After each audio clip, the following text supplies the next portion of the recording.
and today I am here with you for another webinar in our series of What's New in GoLand.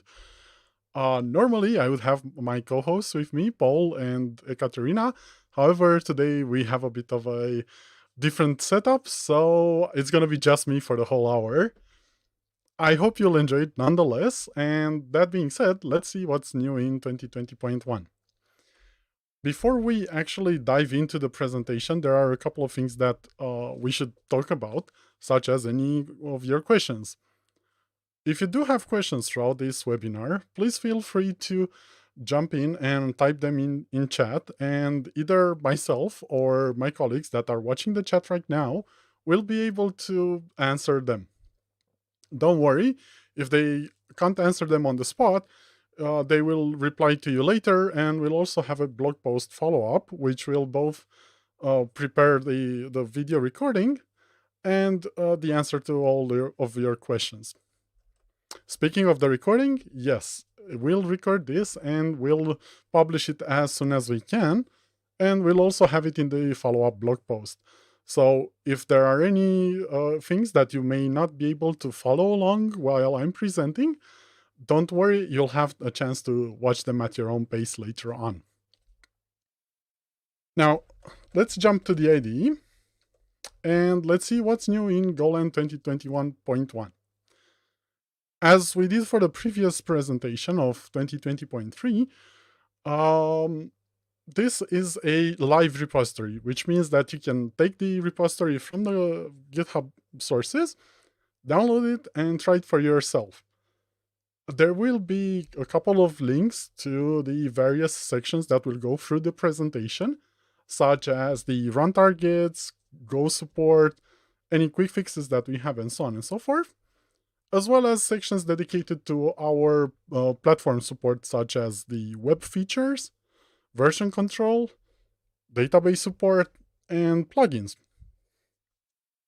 Also, we'll have some UI improvements, and you may notice that these UI improvements are not necessarily applicable only to GoLand, but to our whole stack of IDEs, such as WebStorm, PHPStorm, PyCharm, and so on and so forth.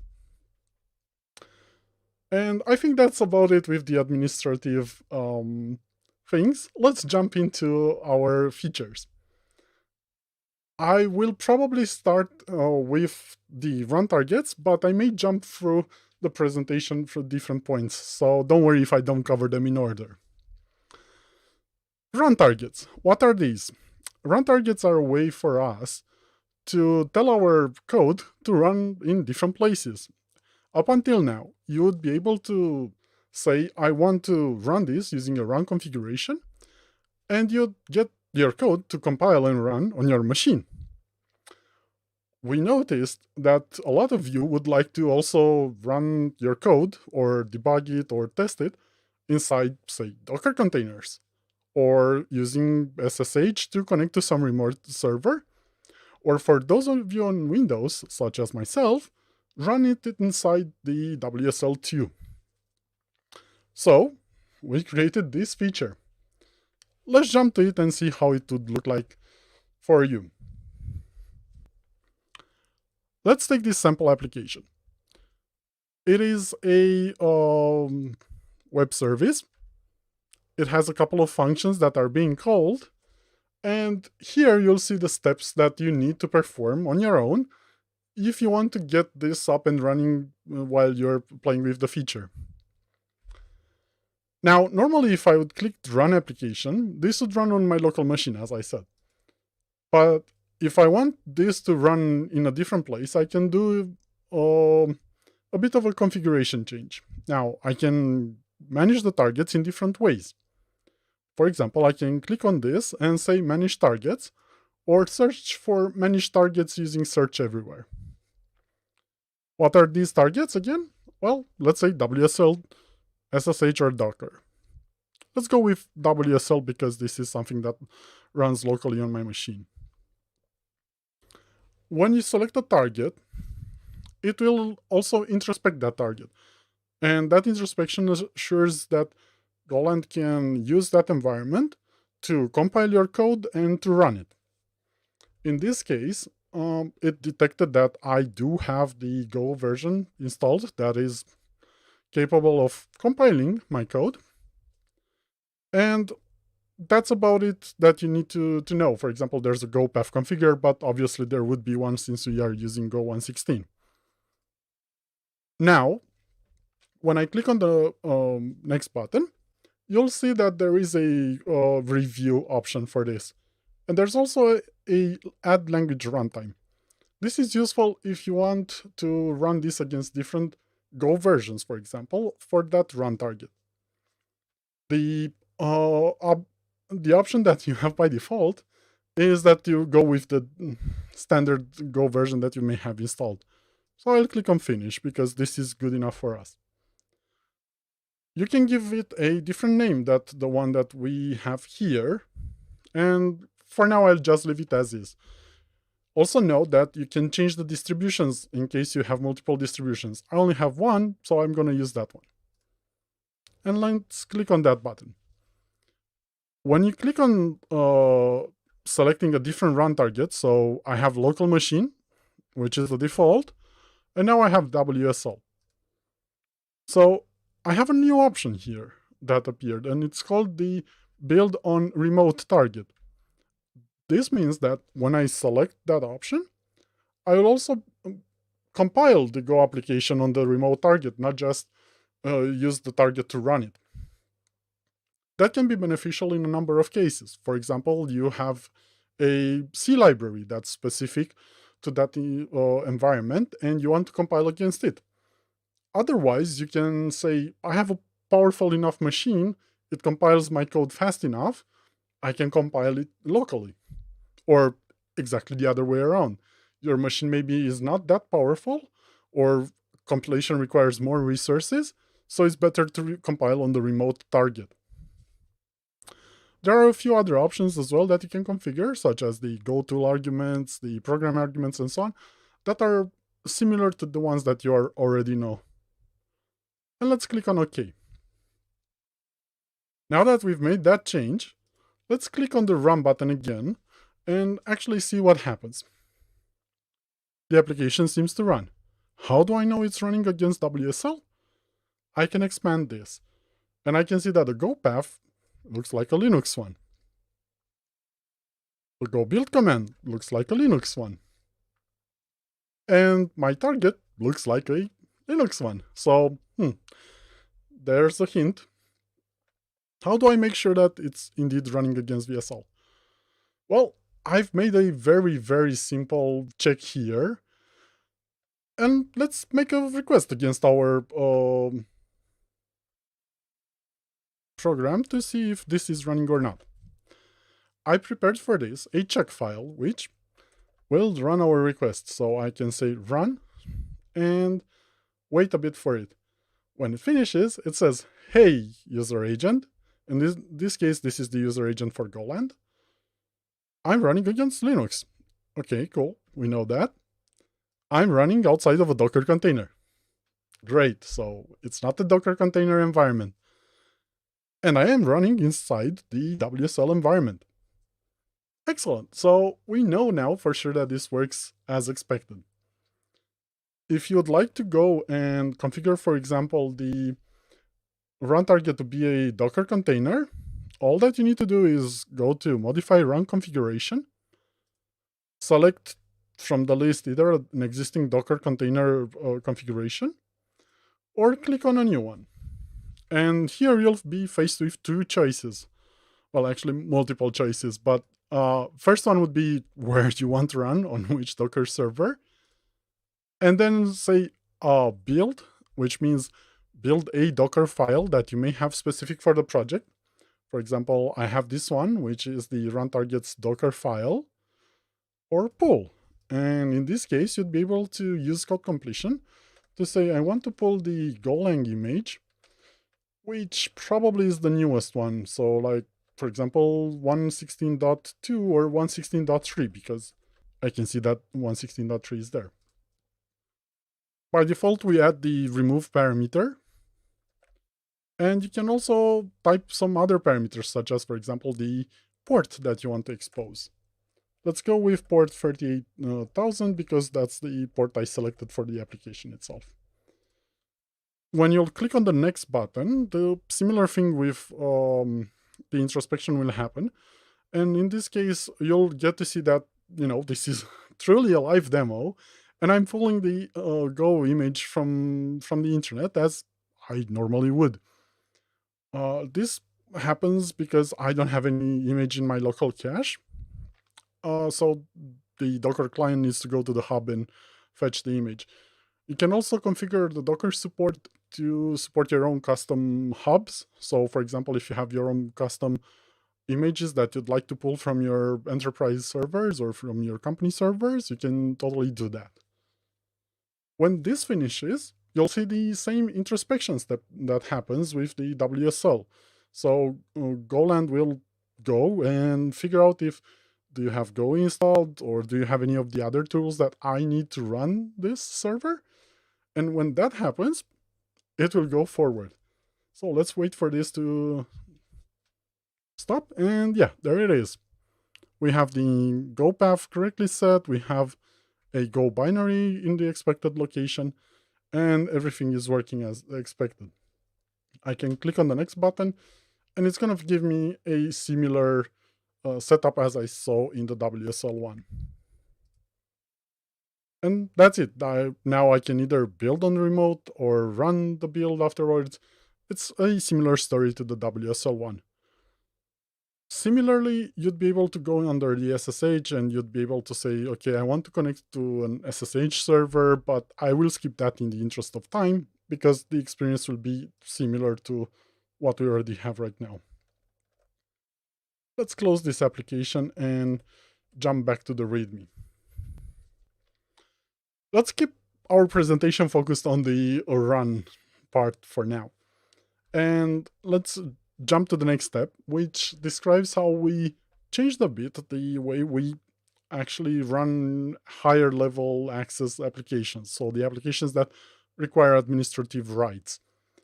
Normally, you would keep having that annoying prompt which says, do you allow your application that you just compiled to get the root access or admin access so that it can run correctly? And that can get old pretty fast. That's not ideal every time you want to compile or debug your application to give it access to run because you are developing it, so it's clear that you know better. So what have we done here? If you'd click here on the run button, you'd get a simple prompt saying, yeah, am I an admin or not? And in this case, it's not. Now, the detection that I have in place, it's fairly trivial, so please don't necessarily use this in production code because it needs vetting. This is done just for the demo purposes. But I can see that for Windows, I have the option to check if I'm running with elevated privileges or not. How do we run with elevated privileges then? Well, I would say use the run with elevated privileges checkbox. That is fine. I'm running against the local machine, right? The change that we made was that now there is a service running in background, which will prompt you only once or prompt you every time or have a period of time that allows the admin access to persist for the configurations that you launch. What it means is that the first time you launch this configuration with admin access, it will prompt you, hey, do you want to run this for the next 15 minutes with admin rights? Yes or no? Or do you want to run it with admin rights for the next 15 minutes and then refresh every time you rerun it? So there's that option. You can configure this if you go to the process elevation under system settings. And let me go to settings quickly. I am trying to resize this, but it seems I should give up and actually show you this one. Okay, so process elevation, right? And it's pretty important to know that once you give that access, basically the IDE will have access to admin rights as well, because that's the nature of how this works. including third-party plugins and so on. And you can extend the time limit, as I said. You can configure time limit to be, let's say, 10 hours, because maybe you start early in the morning and you're working 8 hours for work. Or you can have it as low as 5 minutes if it's more sensitive. Depends on your needs. For now, I'll leave this selected because that's the default. Run with admin rights again.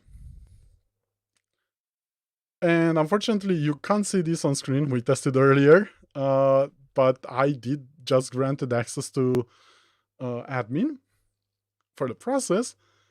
And now it is running as an admin. This would be similar on Linux environments where it asks you for the root password, or, well, your account password, to elevate as a root, and that's it. Cool. Let's go back to the stories that we have here for Go 1.16 support. As you know, Go 1.16 was released almost a couple of months ago, like a month and a half, and there were quite a few changes to Go itself. So GoLand 2021.1 brings in support for some of those features. The first one that I want to show you is the support for Go embed syntax. Now, what Go embed does is basically it allows you to embed resources into your binaries without having to use third-party libraries or tools for this. It's all built into Go now.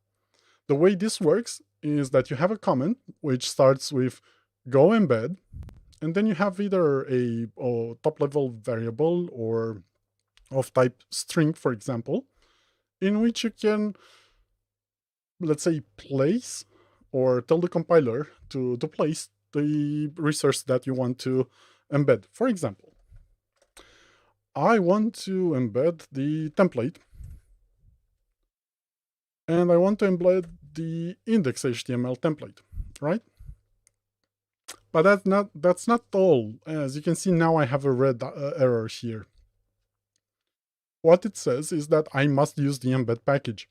So I can import that automatically using the ID. And because I'm not using anything else, I can just import it with side effects because that's what's important. Now I can choose, for example, the templates folder. So I can embed the whole folder, which is possible. But then the ID will know and say, hey, look, you can't embed into a variable of type string a whole folder. That would be really hard to figure out how to do. It's better to use a slice of bytes in this case. So the ID would know about that and tell you. How do we see this in action quickly? Let's go under the main two, where we actually embed this in a proper embed fs variable. This is the other option that we have. And, well, this is the similar story we've seen earlier with a small web server. When I run this, I can debug it too. So I can say run. And now I can make a request against port 8088. And this will actually serve from the embedded file instead of that. So, hello from Go embed. How do I know this is correct and it's not some trickery that happens? Well, let me go here. And exclamation mark. Or a couple of others. Why not? And if I run the request again, see, this has not changed. So the embedding happens only once, and while your application runs, it won't check the directory anymore that you embedded or the file. Pay attention to that so you're not like, oh, I'm developing on this web server and I changed this template file. Why is this not reflected in my application? Okay, let's stop this and go back to our resources because there's a few more things in Go 1.16. The next one. Up until now, you may have used a code similar to this. Do some testing, maybe run your main test and so on, set it up and so on and so forth, and then launch some Go routines. And at some point you are like, okay, I need to fail this test now because it doesn't necessarily need to work anymore. However, when you're launching the Go routine inside the test, you may have had an issue with actually where the T points to, for example, or better said, you call this as a fatal error, which would imply stopping the execution, but it actually stop the execution of the Go routine, not necessarily the main test, right? Now this is an error that's flagged, and if we jump to here, you can read that, this method must be called from the Go routine in a different way. So let's replace this with a error f and, well, return in this case, because we have an error and there's not much else to do after that. Now our test will be happy and our GoVet will also be happy. And keep in mind, this is a GoVet check as well, not just a GoLand issue or inspection. So yeah, now everybody will be happy, your CI/CD pipeline too, as well as your colleagues. Let me jump back to the README and show you the last inspection that we have for Go 116, which is related to marshalling and unmarshalling, better said, of the ASN1 type values. Now, it is possible that, you're in a hurry and you forget to type the pointer to the value that you want to unmarshal into. And that can cause problems because you're like, hey, why am I getting nothing in here when I know I should have some values? So GoLand detects that now. And the quick fix is simple, so invoke it and that's it. I'm going to show you, let's jump back here, the JSON support part, and maybe error handling, and then take a quick break, quick fixes, quick break, so that I can take some of the questions here, if there are any. Keep in mind, I don't have the chat in my view right now, so I don't know how many questions we have at the moment. Let's jump to the JSON handling. One thing that is a bit cumbersome when working with JSON is figuring out that, hey, I kind of want to add keys to all my structures and so on. And up until now, you'd be like, okay, I can go into column selection mode, I can do this, start typing and so on. That's one way to do it, sure. And we kind of recommended that so far. But now we have a bit of a better way to do that. So I can say Alt Enter to show the contest action, and I can say add keys to the tag. By default, we say JSON because that's the popular one, but you can also say, well, I want XML. That's my API. Not only that, but if I invoke this again, so add key to tags, well, I can invoke add key to tags here. And so on. So you can basically define as many keys as you want. After XML and JSON, we are like, I don't know what's out there. So BSON, I think, I don't know. Any other type of key you want. We can also do some other cool stuff. So for example, you can say change the field name, update the key value, and other keys to this. So your imagination is the limit on this one. Let's go to the one of my favorite features, to be honest.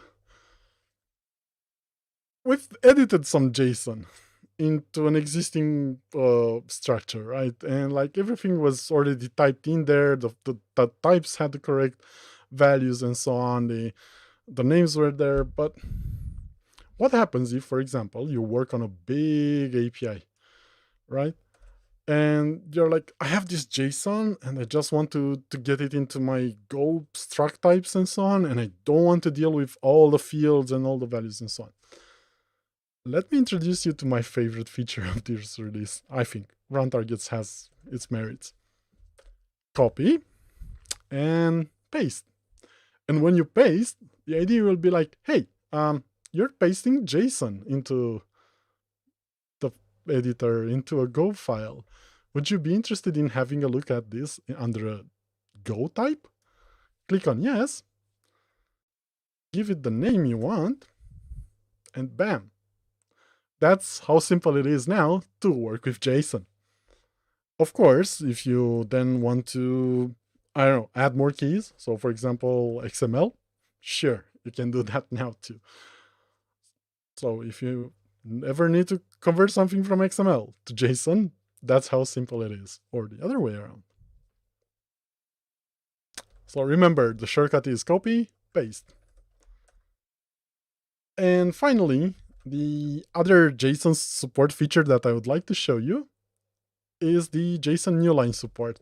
Since we're in JSON right now, the JSON New Line support, or JSON is basically support for JSON files that have a new line delimiter.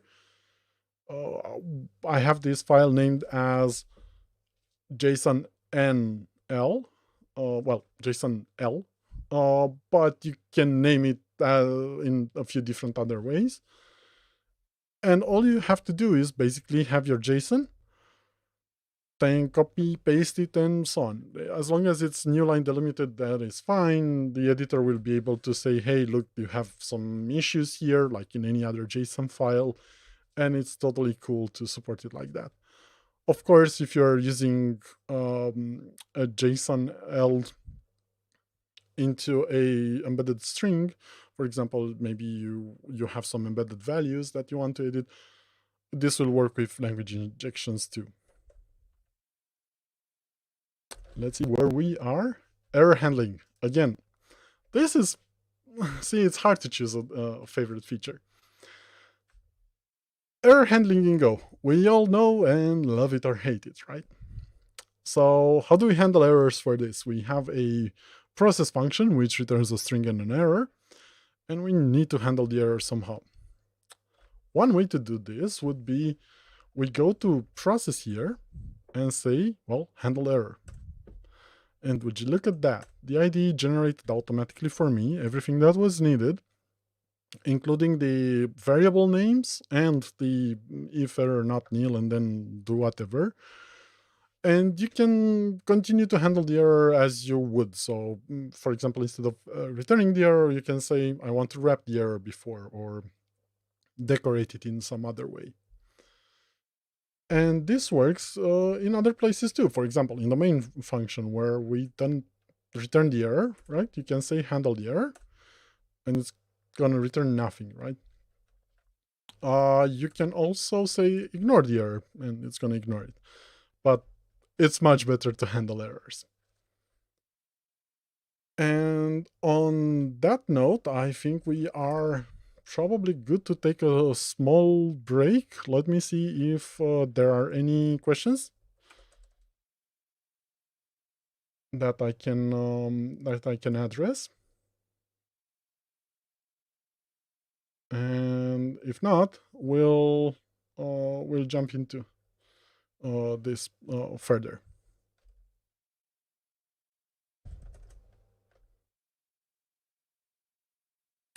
So while I wait actually for my colleagues to come back to me, let me also say to you that we are now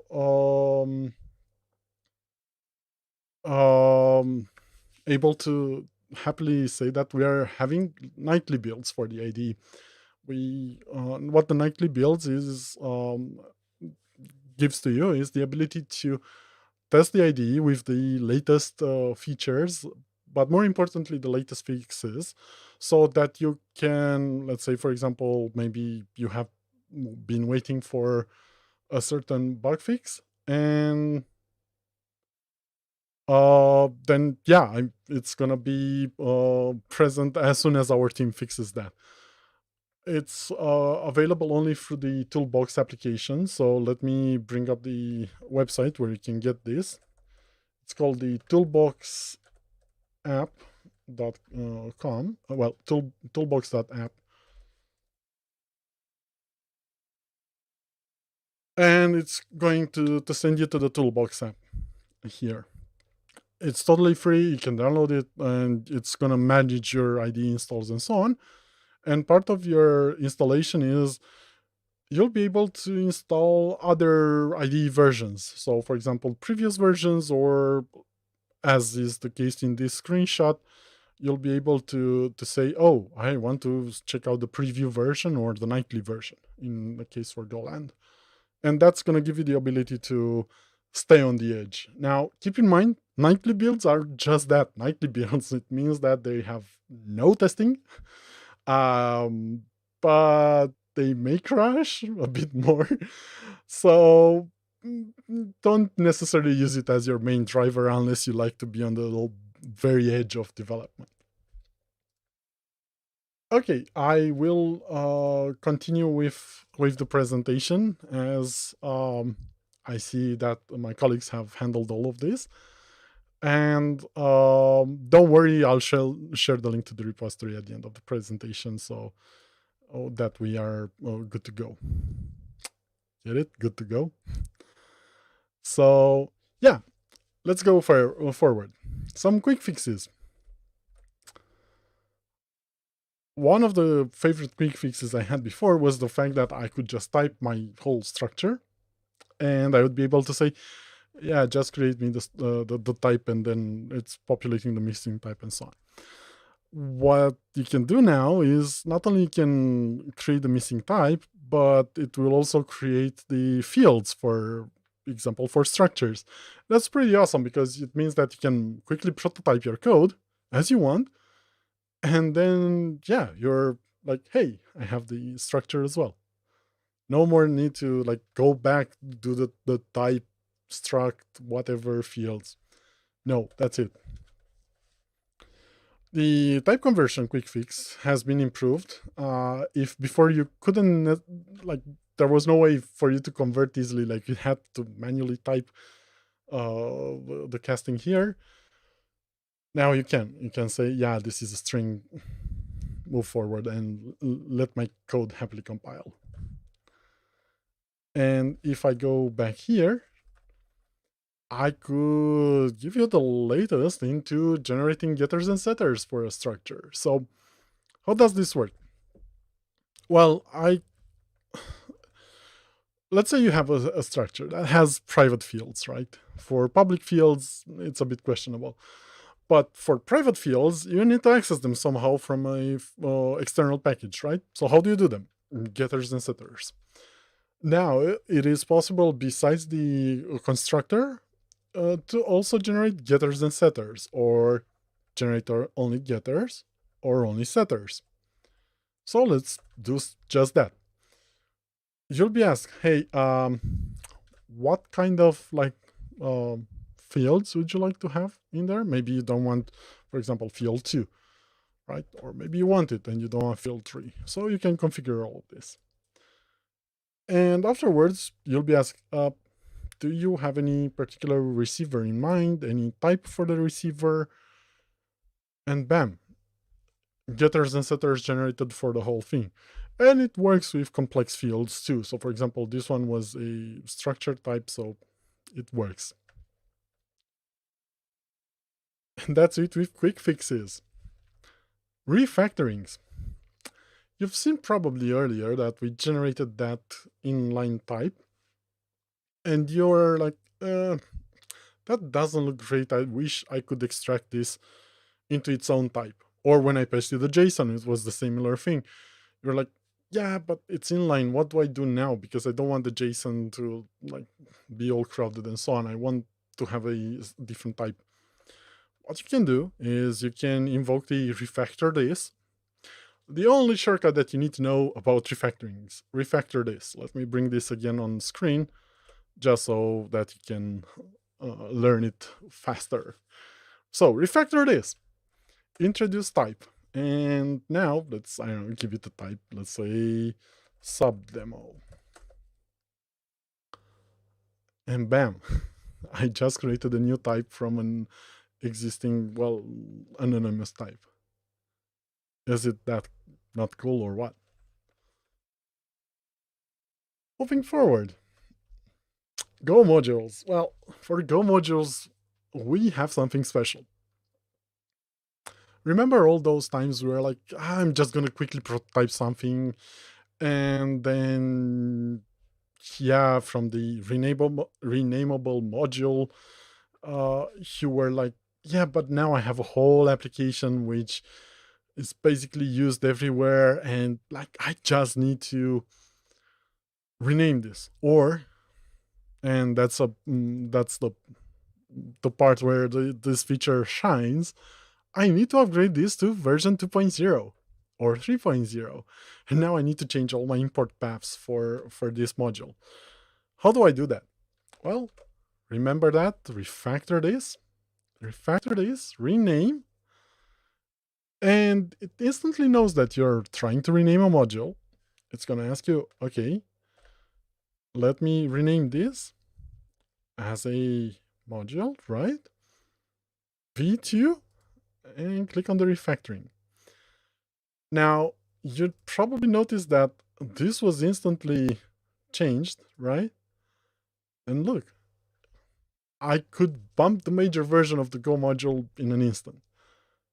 And it's used across the main file, the test files, and so on and so forth. So it's not just specific to the Go mod file itself, but to all the places that use your module.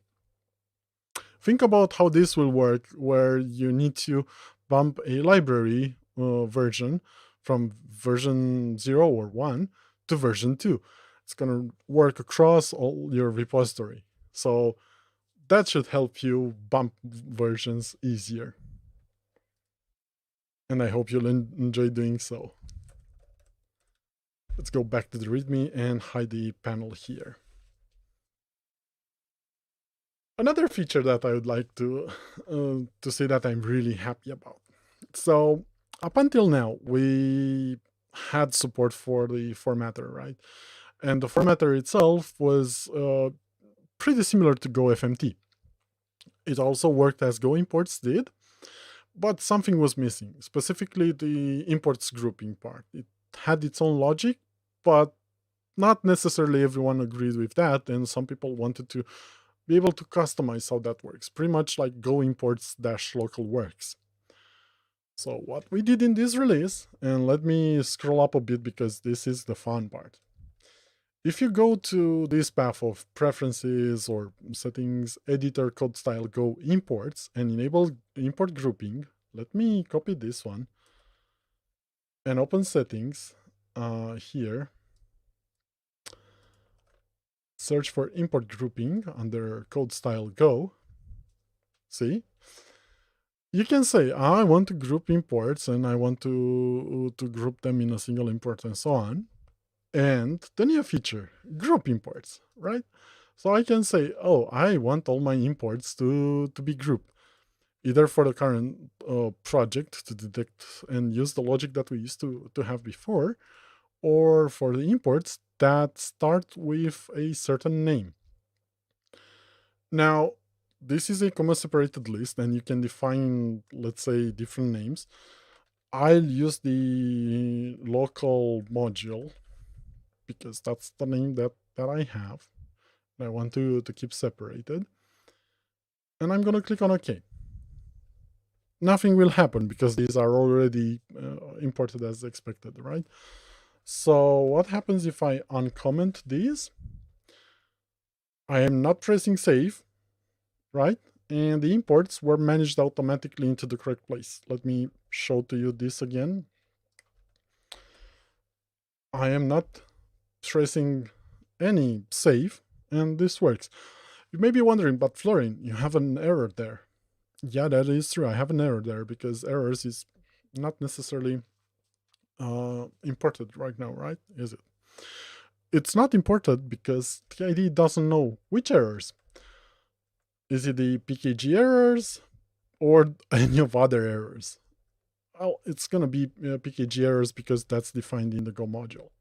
That's the one that it has priority. And again, without me saving, if I would save, you'd see this. It just works. How can I do the reverse? Well, I can comment my code, and I observe that, yeah, there's no more import. Let me comment my code again. No more imports. So you don't have to run GoFMT or GoImports as file watchers anymore, because all their functionality is included in the standard editor. I'm not pressing any save, I can just focus on my work. Okay. Something for completion. Now, I'm not going to show how this necessarily works, just know that now there's a machine learning assisted code completion. And that feature doesn't target just the Go code. There's completion assisted for other things too. Let me go to the code completion here and show how this works. Throughout the EAPs, we trained some models. Nothing, no source code, nothing was shared with us, just some statistics based on the UI interaction. So we don't know what happened in there, like what the actual code was. We just know, yeah, you pressed up or down or selected first option instead of second option and so on and so forth. But again, we don't know your code. We never knew. Based on that, throughout the EAP, we were able to compile this machine learning model, which is now enabled for Go, TypeScript, JavaScript. Not only that, you can also see, for example, if the machine learning completion has assisted you in getting a better completion or not. And by default, you can see this using the mark position changes. So you'll see up and down arrows and so on and so forth. And you can also say, I want to see the most relevant item in here. Now, this depends on your use cases and so on. And if you don't want it or you don't like it, you can also disable it. So you can say sort off and it's not going to use the machine learning model anymore. And that's about it. Completion should be smarter now. And speaking of completion, we have also a new Postfix Completion, which again helps you handle errors. How do you do that? Well, if I am here and I'm typing JSON on Marshall and I realize, oh, this actually requires me to handle errors. How do I do that? I can go back here and invoke the quickfix, right? And say handle errors. That's not necessarily keeping me in the flow, right? And postfix completions do exactly that, keeping you in the flow. So let's invoke the postfix completion shortcut, which is dot, and type VCE or varCheckError, and get our error handling in place. You can then handle the error as you want. And yeah, it works in different scenarios as well.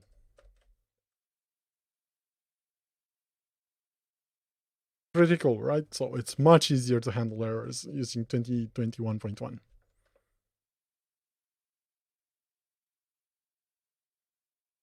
There are a few notable fixes for the accessibility of our editor, because that's something that we all are very passionate about, and we added a lot more elements to a lot more labels to our UI elements, so that the welcome screen, for example, the project structure and the VCS log can be easier to read by automated screen readers.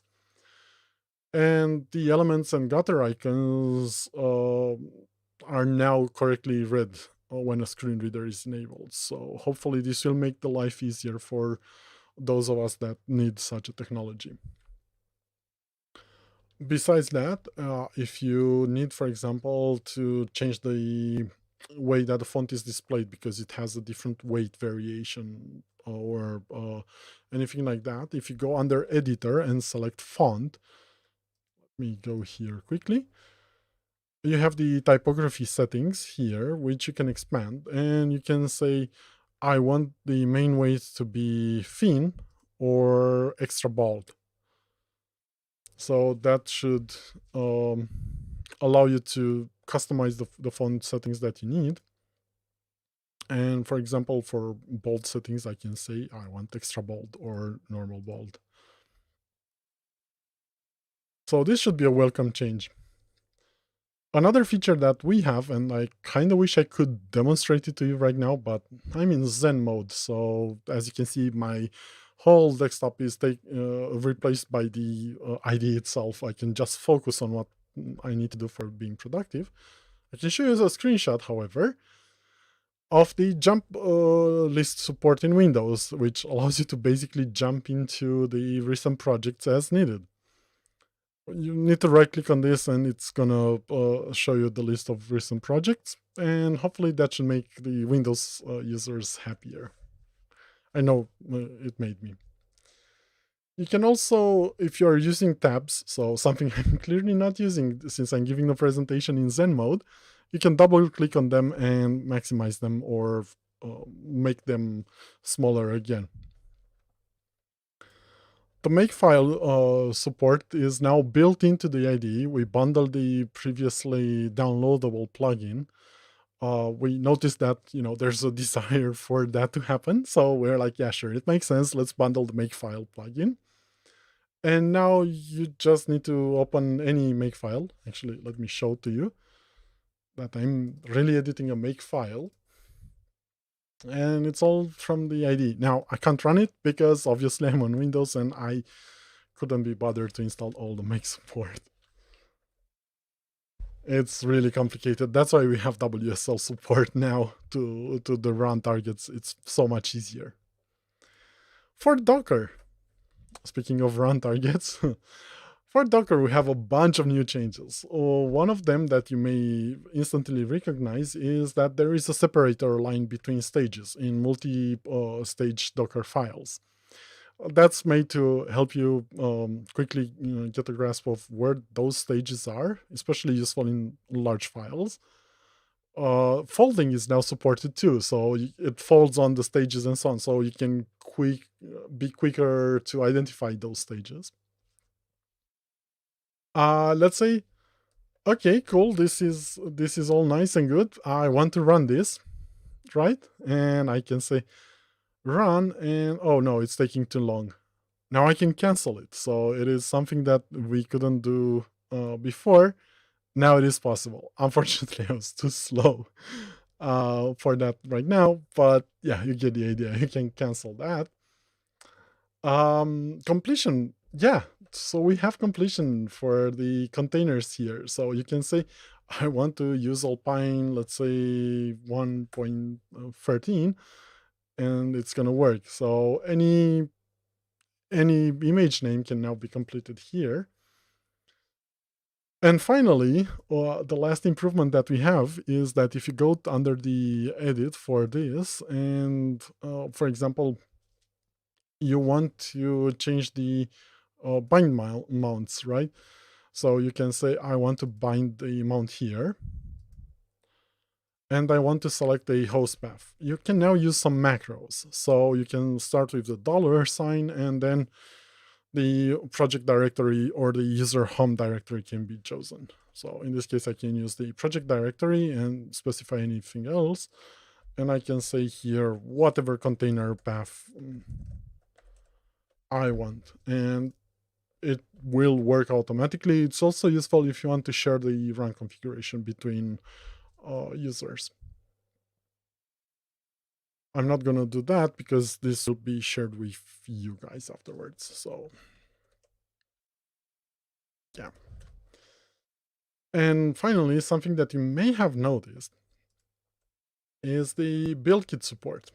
So BuildKit is an experimental feature for Docker for now, at least for Docker support in our case. And what it allows you is basically it allows you to have this hammer icon here. Just kidding. The hammer icon does actually something. It's building the stage that you have, but that's only available if you use BuildKit. So let's see this in action. I click on that, and now this stage in particular is being built, right? Not only that, but you can also get, well, completion and so on. Sure, we've shown earlier that completion works, but you also have some other options here. So if I edit the run configuration, this is made possible thanks to the enabled BuildKit integration. So you can say, I have any run options, right? Or I have any build options. And BuildKit is part of the build option, not the run option. When you do that, BuildKit shows up, and then you have BuildKit support. Let me see quickly what else do we have here that's useful. Oh, there's a bunch of lovely ones in Kubernetes. So remember when you've seen previously one of my talks, and I was like, yeah, you can just deploy everything and so on and so forth. Well, cleaning up after that was a bit of a pain because, believe it or not, I needed to delete those resources at some point. Now, those resources, for example, this pod or this deployment, stateful state here, needed to go away. So I needed to invoke the deletion from the command line. Now, you can either click on this delete resource icon, or even quicker, from the run icon, you can say run a delete operation. And this will delete the running pods and so on and so forth, running cluster. It's going to take a while for the database to shut down and so on, but stateful state and so on and so forth is all taken care of. Another useful feature is that if you have a document like this one, and you're like, yeah, I like this multi-document view for YAML and so on, but I want to convert to a list. Well, you can do that. You can press Alt Enter and say, use the list version of this, because maybe that makes more sense for you. Or the other way around, if you are like, I don't like this list format, I want to convert to multi-document YAML format, you have the reverse operation available.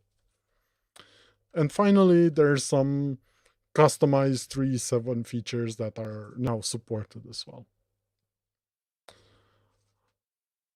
The HTTP client I've shown you earlier has a few improvements, and let me show them to you by starting this server here.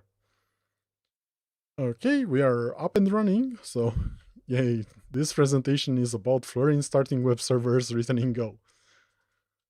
Okay, so one of these is that you can now, well, let's run this. And you can now fold these responses, right? And you can choose to fold them or collapse them, or unfold them or expand them completely. So, for example, as I wrote this multiple JSON response, that's a lot easier to process and see and so on. You can also use this lovely button here that allows you to copy the response body to the clipboard, and that makes things a lot easier. And finally, if you're querying an API and you're like, I'm just HTTP whatever, like paste bin in this case, the IDE will show you and say, hey, this is HTTP. Let's move to HTTPS. It's 2021. So I'm kidding. The IDE won't say that, but yeah, you should probably run using HTTPS. And now, if I run against HTTPS, yeah, it's going to work as expected and so on and so forth. Right. So let's see what else is new in terms of this one. Oh yeah, I forgot about this one. So I made this request earlier, right? And I didn't need any special SSL certificates or anything like that to validate my request against the server to be like a known client. Super useful in some sensitive APIs, right? What you can do now is you can add an environment file that is a private file, And then you'll be able to store your SSL certificates and so on there. That makes it possible for you to have your own custom SSL certificates validated against the server, or you can validate from the client the server that's replying. So this is super useful. And now this is separated in a private file, which contains sensitive details such as environment variables and so on and so forth. Let's move to some web features. And I think we have like just about under 5 minutes, so I'll try to be a bit faster on this one. If you're using Svelte, I think I pronounced this correctly, or I hope so. You'd be happy to know that GoLand supports that, and it's a plugin that you need to install. And we are happy to say that the author of the plugin now works for us, and it's going to continue to work on improving that plugin to make your life easier. Also, let's jump to the HTML file that we have here. How do we preview it? Well, normally you'd say, okay, open in Firefox, open in Chrome, or any other browser that you may have installed, or you can use the built-in preview window. So yeah, I just bring up the menu here, say go, and anything that you do to basically change the view here, such as typing a different H or anything like that, it's going to automatically reflect. That's super useful if you're working in front ends and you have your template, you want to edit that maybe, and so on. So I'm really happy that we get to implement this feature. And finally, there's a few others. So for example, there's the configurable ESLint supports. Oops. That I can skip. It's just a configuration. You can configure anything for that. You can configure the JS doc. Sorry, the JS doc displaying for documentation and so on can be configured. And we also now support silencing inspections on a per file basis. So for example, if I go here and I say, I don't care about this inspection, I can invoke this. I can say suppress for file, and for JavaScript and TypeScript files, you'll be able to suppress inspections at a file level, something that was not possible in the past. There are some other improvements that I'm going to go quickly through, such as, let's do it in reverse order. We improved the database support, and now you get to have full support for Google BigQuery and support for the CockroachDB dialect. So, for those people that wanted those. Redshift queries can now be canceled. So you launch a long-running query, and you're like, okay, it's wrong, cancel it. And the support for Azure now has a MFA component accepted, so you can use that to connect to the Azure databases. Let me bring up the connection window quickly so that we can see it. On databases, util Windows. So here in the data sources, there's a bunch of new databases that you can see. We also changed a bit how the layout looks like. The drivers has their own section now, which is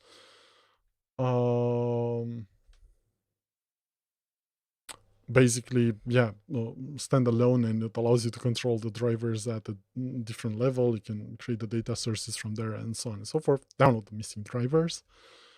And there are a bunch of other changes. Like there's a new UI for grants and so on. There's support for MongoDB and editing the data in MongoDB collections. So that's super useful.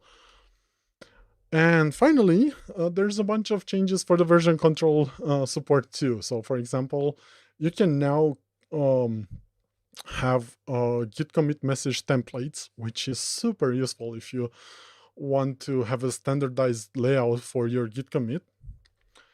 You can create pull requests faster, and you can also configure inspection profiles on commit. So for example, let me bring this version control and let's say commit, right? And I can say analyze the code. Yeah, I want that. And you can say I want to store this in the project or in the whole IDE because it's something that it's standardized across my code base or the company code base and so on. And you can use the default profile to run those inspections, sorry. And same goes for to do. Also, if you didn't know, you can ensure that GoFMT runs over your code from the commit window. And you can also run optimized codes, which will basically trigger the goimports like formatting. So no need to run any additional tools on your code. You can just do it on commit. And let me show you how the pull request works. I promise that I'm going to share with you the repository for this. I'm going to type pull requests here, right? And there's a few options. Let's go with pull requests from this window.